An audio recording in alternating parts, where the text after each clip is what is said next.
Hey y'all, Ramdino here, coming at you from somewhere in the woods of North Carolina. Well, I want to go over some things about shelters that you may not have found on other review sites or the Zpacks site. This is a Zpacks Duplex. Plenty of channels out there that have stuff about how to put them up, things about other reviews, about the different features. So we're not going to do a deep dive into that. Just go over a few things that I have found as I have used this shelter that I felt like you might want to know, either as a section hiker for 2022, next year coming up, but also as a through hiker if you've purchased this or looking into purchase it. Just some things you might want to consider. And a lot of these are applicable to shelters in general. So this is the Zpacks Duplex tent. So duplex meaning it should be able to take care of two folks. Depending on how you lay your sleep system out is going to affect that. And we'll talk about that in a minute, but this is the heavier version. So by heavier, I mean it's 21.2 ounces versus 19.6 ounces for the thinner version. So the thinner version is, not a real big difference. Some of the differences are this is not as opaque. So the thing about the thinner version is they kind of give a warning that says, hey, you may be able to see somebody's silhouette through it easily. So if somebody is changing in there, you may be able to see an outline of them. Not a big deal once you get on trail, really. So in this one, that's not near as apparent because of it is a little bit thicker. Another thing is you don't necessarily need a ground cloth. I typically have a ground cloth on me anyway, because if I'm going to stay in a shelter, which typically I don't, usually I like to stay in my tent. In colder weather, that's warmer, but then also you're away from critters and snorers and just other things that are going on in the shelter that you may not want to be a part of, or mice you may not want to be around. So I always carry a shelter with me and typically stay in my shelter, particularly if there's going to be more than just a few people in the shelter. And I just prefer the solitude of this anyway. I tend to snore as well, so I would keep other people up. But in any case, I do use that ground cloth that I use under this. I use it in the shelter to keep my air mattress from getting holes in it and a lot of dirt and stuff like that. So, but it doesn't have to have an a ground cloth, because the bathtub is thick enough to protect you from stuff. I also want to protect the bathtub, from roots and rocks and stuff I may be on, as well as my air mattress if something pokes us up through there. So that's just another layer of protection. Not a great deal of protection because it's just Tyvek, but in any case, I do have that. So, and then another note on the thicker ones. So the thicker versions, you will see these is this color, rust, dirt, like a darker green, a darker blue. I believe the white is as well. The lighter blue and the lighter green are the lighter versions that you'll see out on the trail. And you may see a camouflage version. I haven't seen on their website where they actually are still offering the camouflage version. So that may be an older one.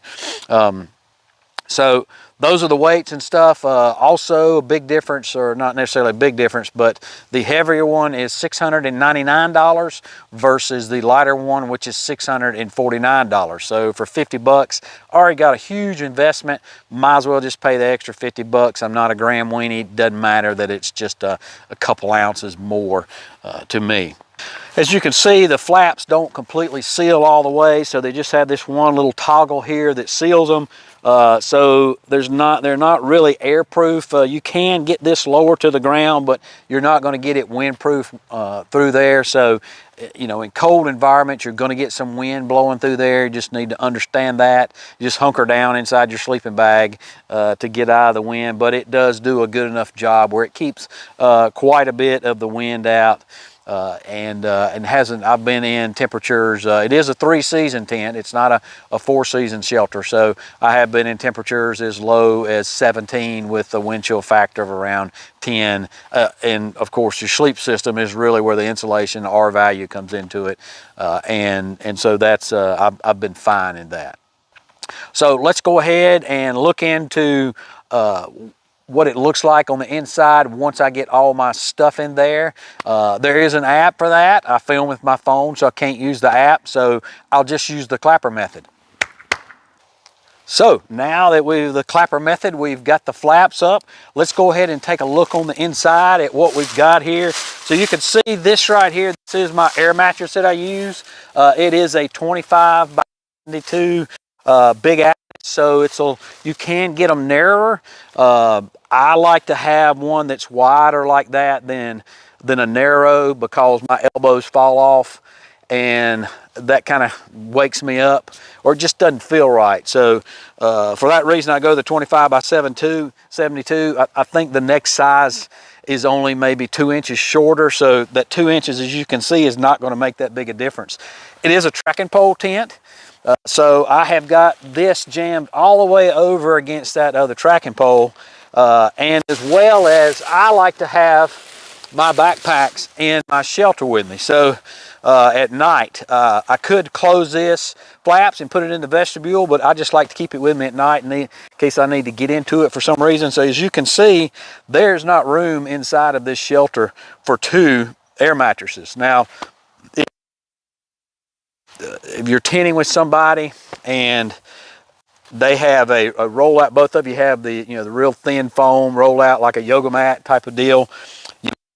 In there, you're either going to have to be married, dating, really good friends, but whatever the case may be, you're going to make your buddy smile, because that's the only way you're going to get 2 people in here.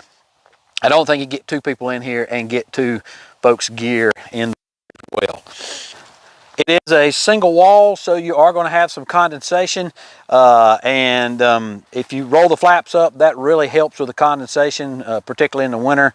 One thing about it is the way it's designed. This bathtub does not contact, it's kind of suspended from the tent fabric here, where you're going to get the condensation mainly. And so the condensation can drain down this and drain down behind into the bathtub on the other side outside the shelter. So, but if your sleeping bag is up against the bottom down here and up against it, you're going to get it wet there. Or if you get up in the morning and you raise up and you hit the tent fabric, you're going to get wet there. So that's just all single wall tents have that condensation issue, and quite frankly, I've had a double wall tent before that had the fly and then the tent fabric separate, and I even got condensation on the fly. So the fly was all the real small diameter hole screening, and it was so small that it captured that condensation. So you're still going to have a condensation issue depending on the weather, on where you set up near water, on how much you sweat. That is pretty much, you can see you don't have a lot of room there. So for me, it's really not a 2-person tent. I have heard of people talking about sharing a tent on a long hike, and the problem with that is, particularly on a through hike, is that you may wind up wanting to split up for whatever reason. Your buddy may want to go to a waterfall that's a half a mile away or go into town, and you don't want to, and you want to keep hiking. But if you're locked into both staying in the same shelter, the same tent, then that becomes an issue there. So, you might think it's good because you can parcel up the weight, but at 19.2 or 21.6 is just not a lot of weight there for you to parcel up. So those are some things that I wanted you to know about. A few other things is that it doesn't absorb water like, say, a sealed nylon does, because it is dynamic composite or Cuban fiber. Same difference, but it doesn't absorb water, but it will hold water. So if it's wet in the morning and you roll it up, there's still going to be some water weight to it. Not a lot. You can a lot of that water weight off, or take a chamois cloth and get some of that off a whole lot easier than you could on a fabric that absorbs it, but there still will be some water weight to it. One of the things I want to show you is it can be kind of a pain if at night for you to get these flaps buttoned down and buttoned up so that they are clipped here. They have a clip on the bottom here that ties into a couple rings, and I'll go ahead and show you that now. That clip is just very simple, just a couple rings that clip into a C piece of plastic there. And so that's not something that's, it can be kind of difficult to get that done from inside the tent. So let's go ahead and look inside the tent, and I'll show you how that works. So if I'm gonna get in here and I am gonna try to close the flaps on the tent, as we talked about just a minute ago, I've got to come over here and grab this ring right here, and I've got to take these rings, these plastic rings, and fasten around that, hold it together, and if you can't see it from your vantage point, but from my vantage, I'm actually kind of outside of the tent. So if this area is muddy right here or anything like that, then I'm probably going to be getting dirty and getting mud and stuff all in the tent. So you have to hook it around these right here, and then you have to adjust this adjuster to pull it out.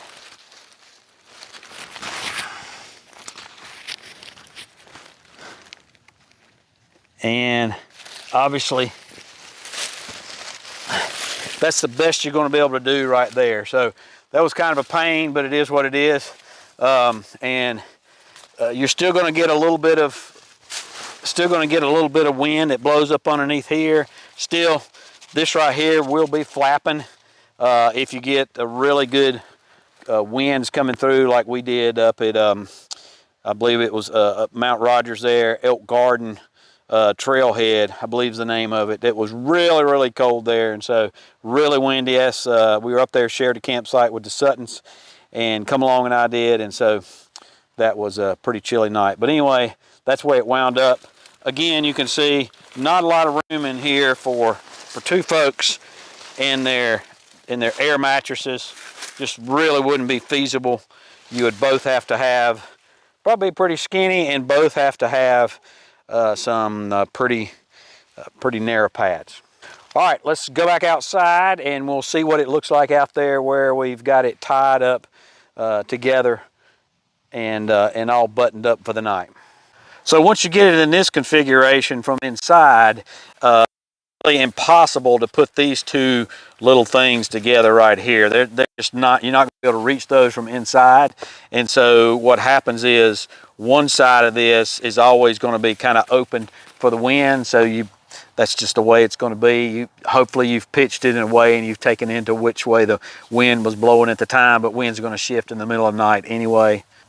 And then one of the things you can do also to give you just a little bit more room is on this side over here, I've just taken a Y stick that I've got in the woods right here, and I have just put it up underneath this right here. And so what it does is it pulls this side of the tent out and just gives you just a little more headroom in there, and you do it at both sides, and then it would give you just a little more foot room.